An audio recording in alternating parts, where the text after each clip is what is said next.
I welcome you to learn English. சின்ன சின்ன translations, அதாவது கேஷுவலாக நம்ம தமிழில் பேசுகிற சில வாக்கியங்களை இங்கிலீஷில் ட்ரான்ஸ்லேட் பண்ணி பார்க்குறோம். லாஸ்ட் வீடியோவில் பார்த்தோம். இந்த வீடியோவில் நம்ம கண்டினியூ பண்ணுறோம். யோசித்து செய், அதை யோசனை பண்ணி செய். திங்கிங் டூயிங் வருமா, திங்க் அண்ட் டூ வருமா, திங்க் டூ வருமா? Think and do. Third option பாருங்கள், திங்க் கமா டூ அப்படின்னு இருக்கு. அப்போ அது வெறும் வேர்ட்ஸ் தான். அதே மாதிரி திங்கிங் டூயிங், இது வந்து கிராமட்டிக்கலாக இது கரெக்டாக இல்லை. So think and do is the correct answer. இப்போ வீடியோ பாஸ் பண்ணிவிட்டு உங்களது முயற்சிகள் முன்னேற்றத்தை தரும். இது எப்படி சொல்கிறது? கீழே 3 ஆப்ஷன்ஸ் இருக்குது. இந்த 3 ஆப்ஷன்ஸையும் ரீட் பண்ணி பாருங்கள். வீடியோ பாஸ் பண்ணிவிட்டு கரெக்டான ஆன்சர் எது அப்படிங்கிறத கண்டுபிடிங்க. 3 ஆப்ஷன்ஸுமே கரெக்ட் தான். Your efforts will give a development, your endeavours give a development, your attempts will give a development. So எல்லாத்துக்குமே அந்த எஃபர்ட்ஸ், என்டிவர்ட்ஸ், அட்டம்ப்ட்ஸ், இந்த 3 வார்த்தைகளுக்குமே முயற்சிகள் அப்படின்னு தான் அர்த்தம். செய்கிறதுக்கு முன்னாடி எப்பவும் யோசி. Think and do. Think before you do. Always think before you do. எந்த options correct? Think and do அப்படின்னா யோசிச்சு அப்புறம் செய். திங்க் பிஃபோர் யூ டூ அப்படின்னா செய்கிறதுக்கு முன்னாடி யோசி.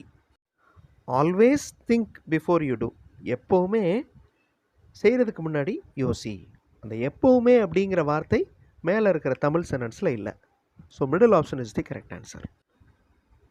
லைஃப்பில் ஏற்ற இறக்கங்கள் இருக்குது அப்படின்னு சொல்லுவோம்ல, வாழ்க்கை ஏற்ற இறக்கங்களை உள்ளடக்கியது. வீடியோ பாஸ் பண்ணிவிட்டு எந்த ஆப்ஷன் கரெக்ட் அப்படிங்கிறத யோசிங்க. 3 ஆப்ஷன்ஸுமே கரெக்ட் தான். Life has ups and downs. Life comprises. Comprise அப்படின்னு என்ன அர்த்தம்? உள்ளடக்கியது.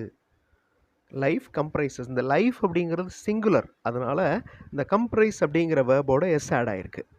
ஸோ எப்போவுமே சிம்பிள் ப்ரெசன்ட் டென்ஸில் சிங்குலர் சப்ஜெக்ட் வந்தால் வேர்போட எஸ் ஆட் பண்ணணும். ஹீ திங்க்ஸ், ஹீ ஈட்ஸ், அந்த மாதிரி. அதே மாதிரி third option, life is a bag of ups and downs. கவனமாக பாரு, ஆனால் கவனமாக செய் அப்படின்னு சொல்லுவோம்ல. Look careful, look carefully, look deeply. எது correct? Second option is the correct answer. Look carefully. Look careful, இந்த ஃபர்ஸ்ட் ஆப்ஷன் ஏன் வரல அப்படின்னா, இந்த கேர்ஃபுல் அப்படிங்கிற வார்த்தை அட்ஜெக்டிவ். செகண்ட் ஆப்ஷனில் கேர்ஃபுல்லி அப்படின்னு இருக்குல்ல, அது அட்வர்ப். இந்த அட்ஜெக்டிவ்க்கும் அட்வர்புக்கும் என்ன டிஃபரன்ஸ்? அட்ஜெக்டிவ் வந்து நவுனை எக்ஸ்பிளைன் பண்ணும், அட்வர்ப் வந்து வேர்பை எக்ஸ்பிளைன் பண்ணும். இங்கே வேர்ப் எது? லுக். லுக்குனா பார்க்குறது. கவனமாக பாரு, லுக் கேர்ஃபுல்லி அப்படின்னு தான் சொல்லணும். ஓகே, நவுன் இருந்தால் தான் அந்த இடத்துல கேர்ஃபுல் அப்படிங்கிற வார்த்தை வரும். அதே மாதிரி லுக் டீப்லி அப்படின்னு என்ன அர்த்தம்? ஆழமாக பாருன்னு அர்த்தம். ஸோ இங்கே கவனமாக பாருன்னு தான் இருக்குது. அதை விட்டுட்டு அடுத்த தேர்வில் கவனம் செலுத்துவோம்.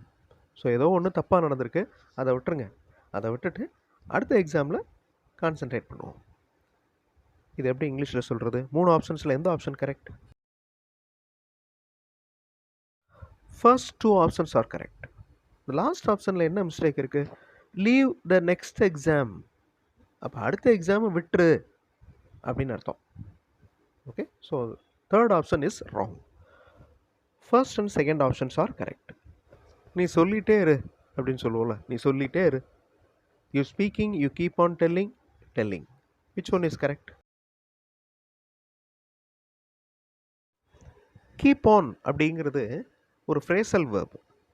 ஃப்ரேசல் வேர்பை எப்போவுமே சேர்த்து தான் பார்க்கணும். தனித்தனியாக பிரிச்சிங்கன்னா அர்த்தம் கொடுக்காது. இப்போ கீப் ஆன் அப்படிங்கிறது ஒரு ஃப்ரேசல் வேர்ப். கீப் தனியாக, ஆன் தனியாக நீங்கள் பிரித்து அர்த்தம் பார்த்தீங்கன்னா அந்த பொருள் கொடுக்காது. கீப் ஆன் அப்படின்னா என்ன அர்த்தம்? கண்டினியூ அப்படின்னு அர்த்தம், தொடர்ந்து. யூ கீப் ஆன் டெல்லிங், நீ சொல்லிகிட்டே இரு. ஃபர்ஸ்ட் ஆப்ஷன் பாருங்கள், யூ ஸ்பீக்கிங். கிராமட்டிக்கல் எரர் இருக்குது. எப்படி இருக்கணும் அந்த சென்டென்ஸ்? யூ ஆர் ஸ்பீக்கிங் அப்படின்னு இருக்கணும், இல்லைனா யூ ஸ்பீக் அப்படின்னு இருக்கணும். அதே மாதிரி டெல்லிங் அப்படின்னு மட்டும்தான் இருக்குது லாஸ்ட் ஆப்ஷனில்.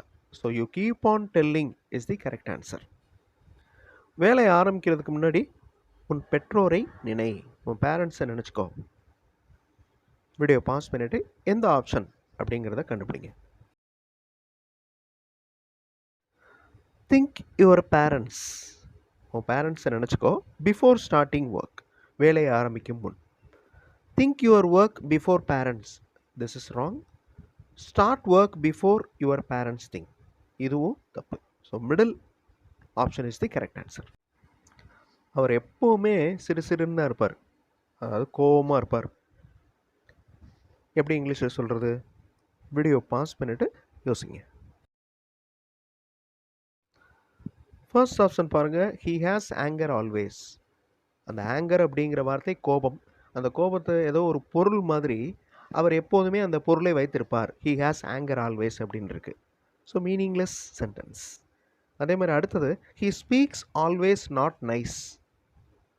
இது வந்து மீனிங் கரெக்டாக பொருந்தாது. அந்த மேலே இருக்கிற தமிழ் வாக்கியம், அவர் எப்போதும் சிறு. அந்த சிறுங்கிறது என்னது?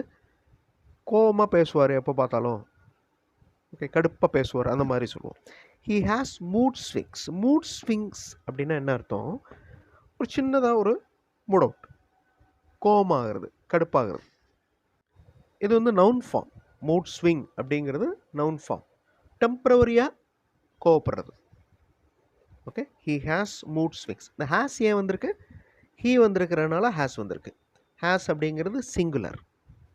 இப்போ நான் இங்கே 3 ஆப்ஷன்ஸ் கொடுத்துருக்குறேன், அதில் ஒரே ஒரு ஆப்ஷன் தான் கரெக்ட். அதோடு நிறுத்தக்கூடாது. அதர் ஆப்ஷன்ஸ்லாம் எப்படி இருக்குது, அதில் என்ன மிஸ்டேக் இருக்குது, அது என்ன மீனிங் கொடுக்குது அப்படிங்கிறதையும் சேர்த்து தெரிஞ்சுக்கணும். That is also very important.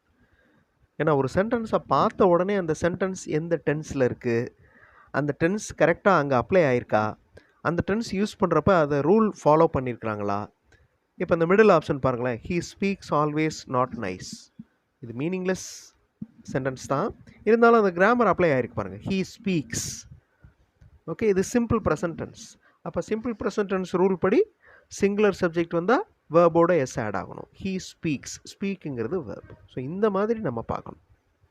That is very important. So ஒரு சென்டென்ஸை பார்த்த உடனே உங்களுக்கு அதில் இருக்கிற கிராமர், டென்ஸ் இது எல்லாமே தெரியணும். இப்போ நானும் கூட அப்படின்னு சொல்கிறோம்ல, அது எப்படி இங்கிலீஷில் சொல்கிறது? ஐ ஆம் வித்னா உடன். Also myself, me too. இதில் எது கரெக்ட்? கமெண்ட்டில் ஆன்சர் பண்ணுங்கள். நானும் கூட. இந்த வீடியோவில் ரொம்ப கேஷுவலாக நம்ம தமிழில் பேசுகிற வாக்கியங்களை எப்படி இங்கிலீஷில் சொல்கிறது அப்படிங்கிறத பார்த்தோம். இதுக்கு முந்தின வீடியோலையும் ட்ரான்ஸ்லேஷன் எக்ஸசைஸ் தான் பண்ணணும், இந்த வீடியோலையும் ட்ரான்ஸ்லேஷன். ஸோ நெக்ஸ்ட் வீடியோவும் இதே மாதிரி தான், ரொம்ப கேஷுவலாக நம்ம தமிழில் பேசுகிற வாக்கியங்கள் அதை எப்படி இங்கிலீஷில் சொல்லலாம் அப்படிங்கிறத பார்க்க போகிறோம். அடுத்த வீடியோவில் பார்க்கலாம். தேங்க்ஸ் ஃபார் வாட்சிங் and thanks for your valuable comments.